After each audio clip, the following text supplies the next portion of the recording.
Well, welcome back. This is the next in the series on logarithmic functions. This is section 10.2, part 3. Today we're going to take a look at some real-world examples, some things in the real world that use logarithms to talk about them and calculate them. For example, when we talk about earthquakes are measured in what's called Richters. And you probably heard of the Richter scale. Well, that Richter scale is a logarithmic scale. We're going to also deal with sound. We're going to have a problem or two to do. Sound loudness, the loudness of sound. And that's usually measured in something called decibels. Decibels. The abbreviation for that is little d, capital B. Then also, logarithmic function is light intensity. How intense is the light? And that's used sometimes to measure the intensity of light coming from a distant star. And then finally, pH, which you've all heard about in your science class. That's a measurement of acidity versus alkalinity. Is that a word? Alkalinity?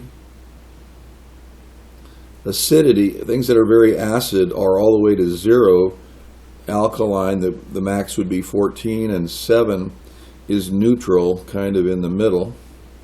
And there's a scale that measures how acidic or alkaline something is. Now these are all 1, 2, 3, 4. These are all logarithmic functions that use something called a logarithmic scale. So now today we're just going to deal with talking about sound loudness. The other ones we'll touch on in a future video. All right, now we need to talk about something called the logarithmic scale.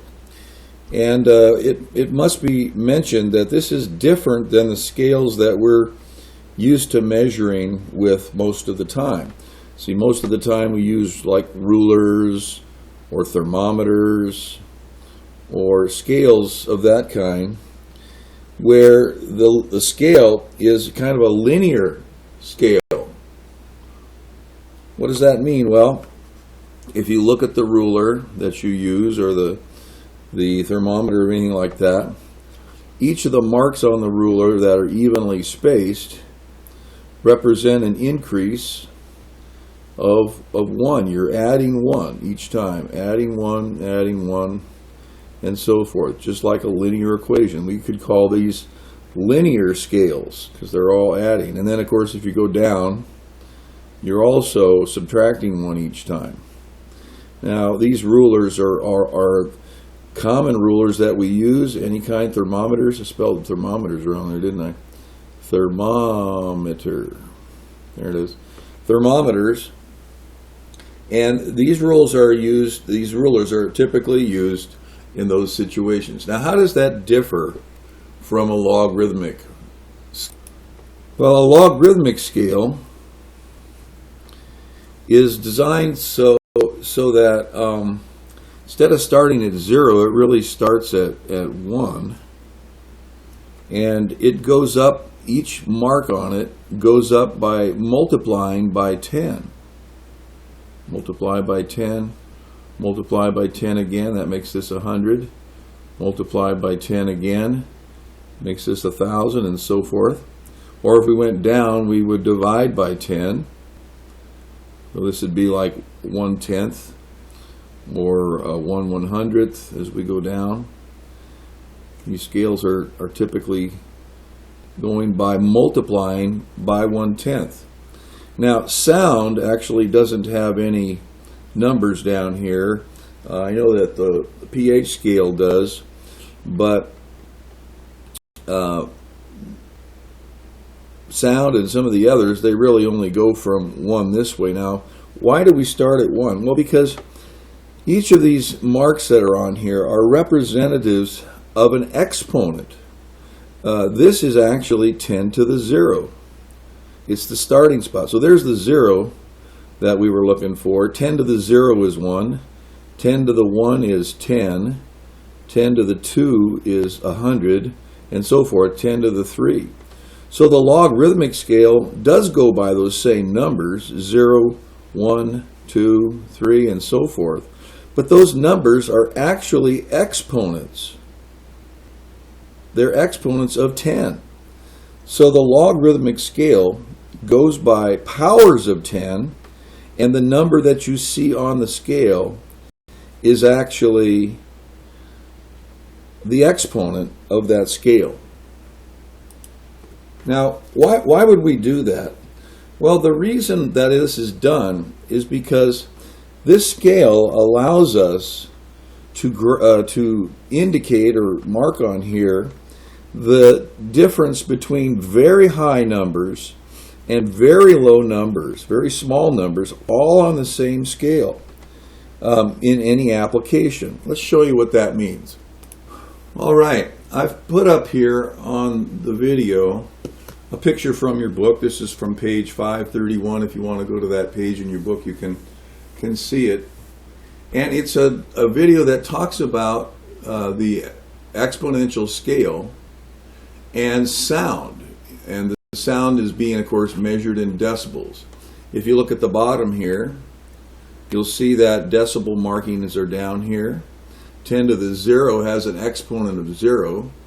10 to the 2 has an exponent of 2. Because the function is multiplied by 10, they actually call it 20. 10 to the 4th has an exponent of 4. You see it's in red there. And so forth. Now, that means that we are measuring sound from very soft sounds. Look down here, it's pin drop. And up here is as loud as a jet engine. 10 to the 12th. Well, 10 to the 12th, that's 10 with, what, 10, 13 zeros? It's huge. So how do they come up with this series of ideas here? Well, somewhere along the line, somebody has decided, you know what, let's let 10 to the 0, which is 1, 10 to the 0, let's let it be the softest sound that anybody can hear. Now, I'm not sure where they did it. Did they do it, drop the pin on a table? Did they drop it on the floor? How big was the pin? How far was the person sitting from the pin? We don't know that exactly, but basically it's the softest sound that anyone can barely hear is a pin drop. And they just set it sort of relatively. They just said, let's just set that as 10 to the 0 or 1. And then these other sounds were relative to that sound. A whisper at 4 feet away is 10 to the 2. Normal conversation is at 10 to the 6th, 60 decibels. A noisy kitchen, 10 to the 10th. That's like, gosh, that's a huge number. And then a jet engine, you know how loud that is. Well, these numbers that are on here are put on a single scale like this so that we can discuss very small numbers and compare them to very large numbers. So once again, the decibel measure down at the bottom here of the loudness of a sound is the exponent or logarithm, of its relative intensity, relative back to the pin drop, multiplied by 10. So this function has actually a multiplier of 10 in it, and we'll see that a little bit later. So all of this to say that this logarithmic scale is used to talk about, again, very small sounds in this case, all the way up to very loud cases. And it's the same thing for light or for earthquakes, very small earthquakes up to very, very large earthquakes. And to measure them and indicate that measurement using the exponent rather than using some other big relative number, some huge number. All right, so I put up here the formula, the logarithmic formula for calculating sound intensity. Now, that would be decibels, the sound in decibels. This is a different formula than the one for earthquakes and pH and light intensity. As I mentioned, as we looked at that graph before, the log was multiplied by 10, so what would normally have been an exponent of 2, they've multiplied it by 10, so it actually appears as a 20 instead of as 2. So here's the formula that's been given to us. Let's see what everything stands for. Well, L stands for the loudness of something, and that's in decibels. Decibels is a measuring tool. It's a logarithmic measuring tool, and that's abbreviated little d, capital B. And R stands for the relative intensity. The relative intensity of that sound. So basically, how many times bigger is this than something else? How many times bigger is one thing than the other? And they're going to put this into a logarithmic scale here. So let's take a look at one of the problems in your book. Let's take a look at number 18. Go ahead and open your book if you'd like to. Problem 18 is found on page 535. By the way, I'm going to do most of the problems with you today here, so you won't have too many to do on your own. Let's take a look at that problem. I'm going to read it out loud if you'd like to read along with me. If you take a look at the chart there over on the right, it shows us this chart on the right that has the decibel level of various events, the sound that comes out from various events. Actually, let's go ahead and put that up here so you can see that. All right, so here's that problem out of your book. You'll notice on the chart over here, it talks about the decimal level of various events: fireworks, car racing, parades, yard work, movies, and concerts. And notice there's kind of a range there, but this is how loud they appear in decibels. The term is decibels. And then there's that formula that I gave you, L equals 10 times log base 10 to the R, where R is the relative intensity of the sound. And they're going to ask us to make 3 calculations, one here, and then they're going to ask for a comparison, and we'll do that. I'll read those out loud, but if you got your book and read along, that's good too. I want you to notice something here that I realized as I got older. I'll tell you a little story here. It says here that if you went to a concert, you can expect the decibel level to be about 75 to 110. And then fireworks is like between 130 and 190. When I was a kid, I went to concerts all the time, and sometimes they were dances at school, and those dances were loud, as you can imagine. And with all the stuff going on and people, talking, and then you go on home, you're riding in a fairly, the car's not quiet. I used to remember getting home and sitting on the bed, taking off my shoes, and it's quiet in the room, and I realize my ears are ringing.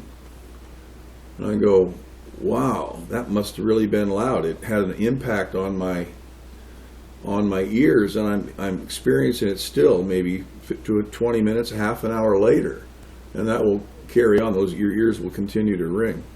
Well, look at the number that's here and compare it to fireworks. If you're out watching fireworks and don't have any ear protection, or doing yard work, like mowing the lawn or running a weed whacker, compare that.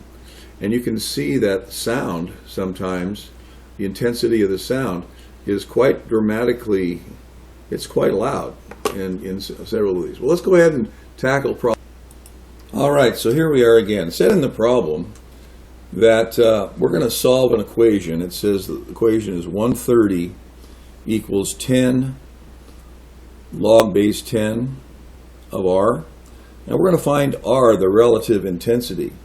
If 130 is the loudness in decibels, 130 in decibels, how much louder is that than a pin drop? Okay, how much louder is this than that pin drop that we talked about? So we're going to calculate the relative intensity of the fireworks display, which was about 130. So we're going to calculate this using the tools that we already know about how to calculate logs and using exponential forms and so forth. All right, I want to get R alone. What's been done to it? Well, it's been made the result of a log base 10, and then it was multiplied by 10. Again, the result, in this case it happens to be relative intensity, was made into the result of a log base 10, and then it was multiplied by 10. So we're going to divide both sides by 10 here. And we end up with 13 equals log base 10 of r. Okay? Now, I'm used to seeing this on the other side, so I'm going to put it over here just because I like to look at it over here on this side a little bit better. Let's move it around to the other side.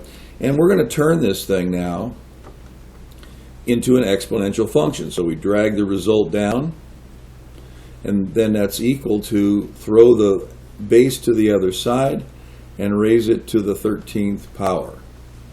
Now, what is that?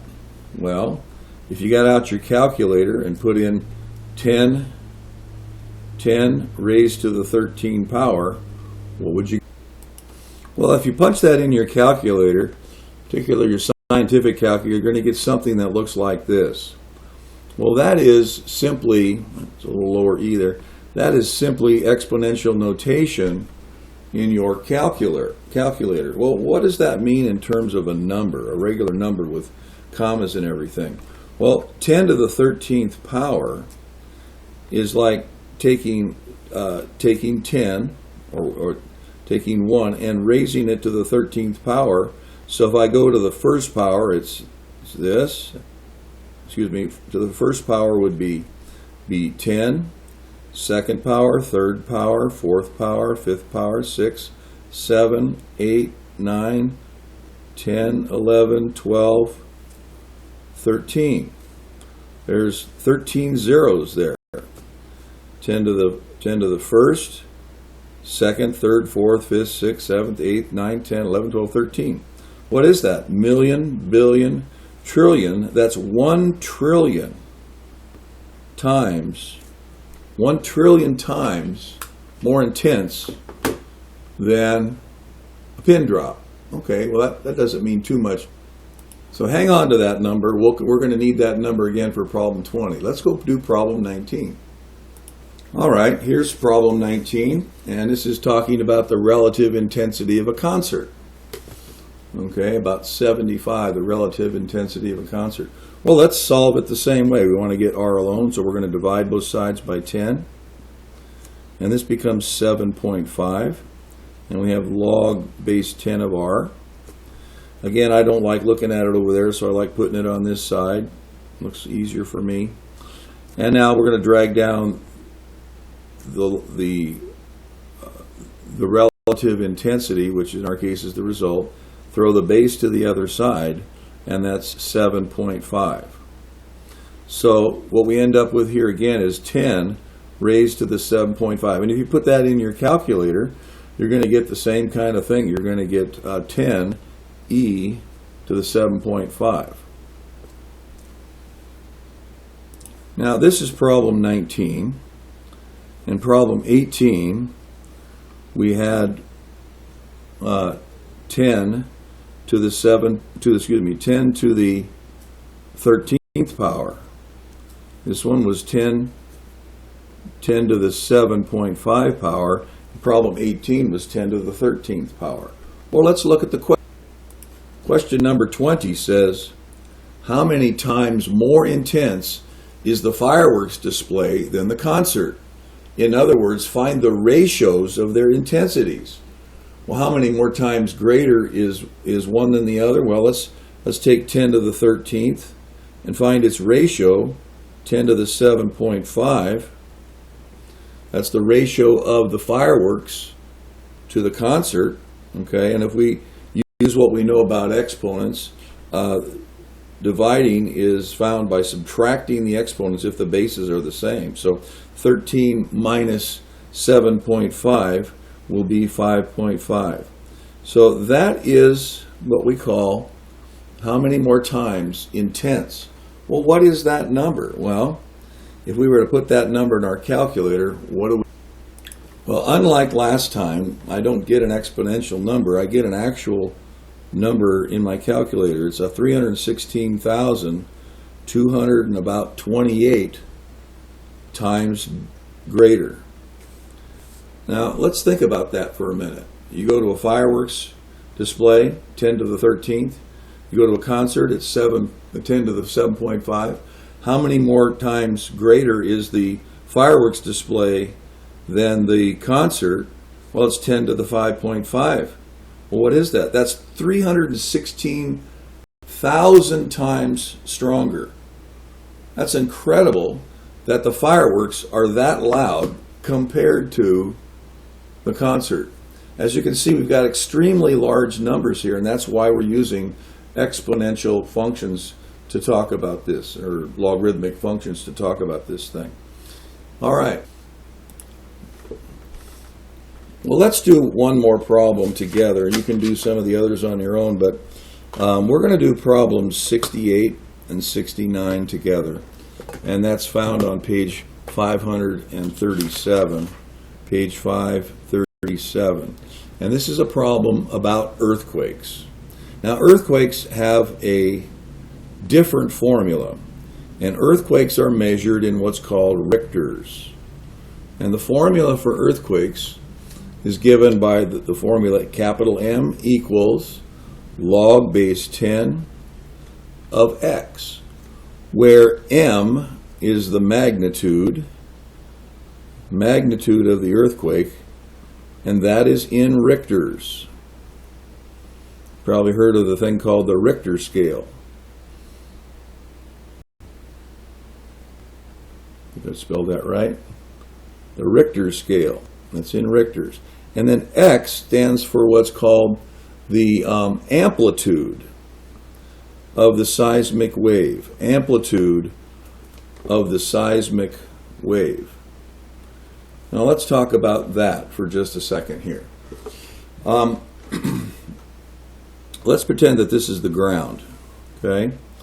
And when an earthquake occurs, usually it occurs because there's some sort of fault. Two surfaces are rubbing or faulting against one another. Let's just say there's a surface here. One of these raises up and creates this jumps up a little bit, and it makes the ground a little higher there, but it moves, and this rubbing that goes on right here is going to cause vibrations, just like a bow on a cello rubbing across a string would make a vibration, makes sounds, but it also makes vibrations. And so these vibrations occur here, and those vibrations appear in waves, just like any sound wave would appear. Those vibrations appear in waves, and they would look like this.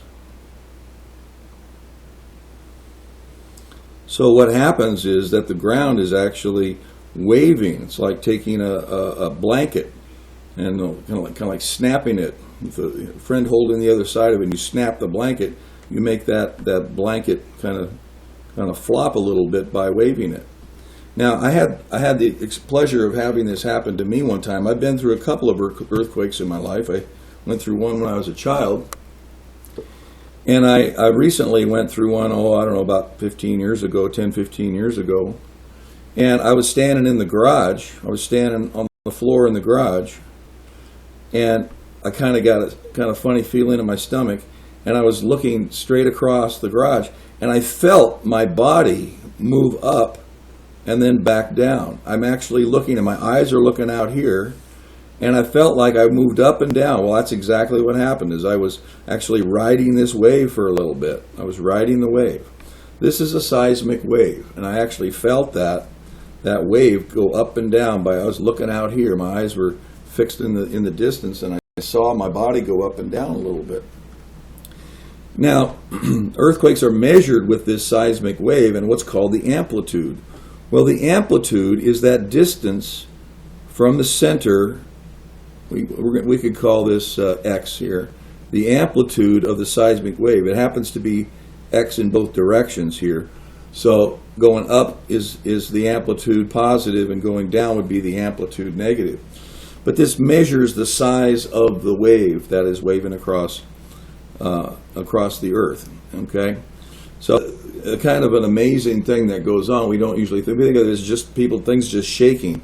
Well, the things that are shaking are actually shaking because you have something sitting on top of of a blanket and you go ahead and whip it, you're going to see those things on top of that blanket go flying.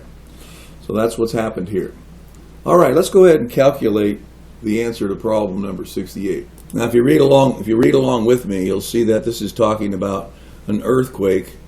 How many times as great is the amplitude caused by an earthquake with a Richter scale of 7 as an aftershock with a Richter scale of 4? So we're going to calculate both these and see which one, what's the ratio of the two. That's what it's asking for, is what is how many times as great. So we're looking for, okay, so here are those two. This is the regular earthquake, and this is an aftershock. The Richter's 7 on the Richter scale for the earthquake, and the aftershock was 4. Let's calculate each one of these, and this ought to be pretty easy here. Again, I like seeing that 7 on this side, so I bring down the x, and that's equal to, throw the base to the other side and run the exponent. That's 10 to the 7. Again, over here, I like looking at it over here. Bring down the result. That's equal to 10 to the 4th. Well, what's the ratio of these two? 10 to the 7th over 10 to the 4th. It says how many times greater. Well, how do you find out how many times greater is? But then to divide. And if we divide this, again, because the bases are the same, we can subtract the exponents, or 10 to the 7 minus 4, or 10 to the 3.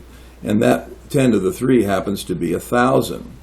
So even though the number only differs by 3, that aftershock is 1,000 times less than the initial earthquake.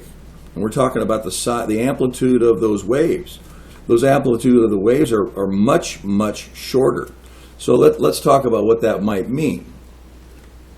Let's say the wave on the original is 1,000 meters tall, or excuse me, 1,000 millimeters tall, and on the aftershock, it's only going to be 1 millimeter tall. So 1,000 millimeters, well, that's like a meter stick, okay? If it goes up a meter stick, then the aftershock is only going up like a thickness of a dime, or less than a thickness of a dime. It's a huge difference between the earthquake and the aftershock. Even though it only differs by 3, it's really being measured in 10 powers of 10. All right, let's take a look at number 69.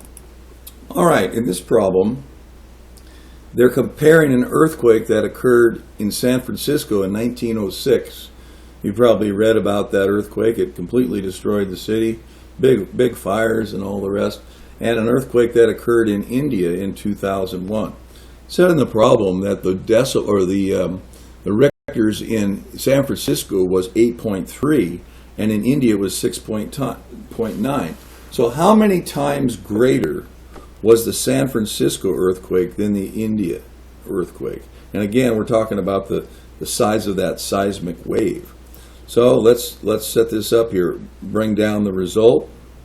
I'll do it on this side this time. Bring down the result, throw the base to the other side, other side, and apply the exponent. Again, bring down the result, throw the base to the other side, and we get these two. Now, what's the ratio of these two? Well, how many times greater? Well, you find out how many times something is by dividing.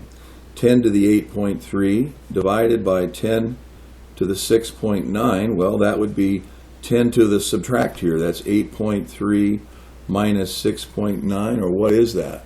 That's about 10 to the 1.4. Well, if we put that in our calculator and multiply it out, 10 to the 1.4, that's about 25 times greater seismic wave. So that means that if in San Francisco, let's say if in India, the seismic wave was 1 inch tall, let's say 1 inch tall, in San Francisco, the seismic wave would have been 25 inches tall on the amplitude. So it's a pretty good size difference, even though the exponent only differed by about 1.4. So this is how you calculate, intensity of earthquakes. Try some of the other problems in the book. There's some decibel problems in there, and try those. And so that gives us, a point at which we can stop here today. Your assignment for tonight is the next one. It's actually assignment number F. It's page 535. Problems 18 through 20, which we already did. If you didn't do them, you can do them on your own now. Problems 45, 46, we did not do those. Problems 68 through 70, we did 68 and 69 together. And then I also want you to spend a little more time practicing solving equations. So go to the back of the book, page 849, lesson 10.2. I want you to do problems 1 through 20, all of them back there. So that concludes this particular lesson, and it also concludes our time in this section on the book. Next time we get together, we're going to move on to something else involving logarithms, some of the properties of logarithms. Have a good one. Take care.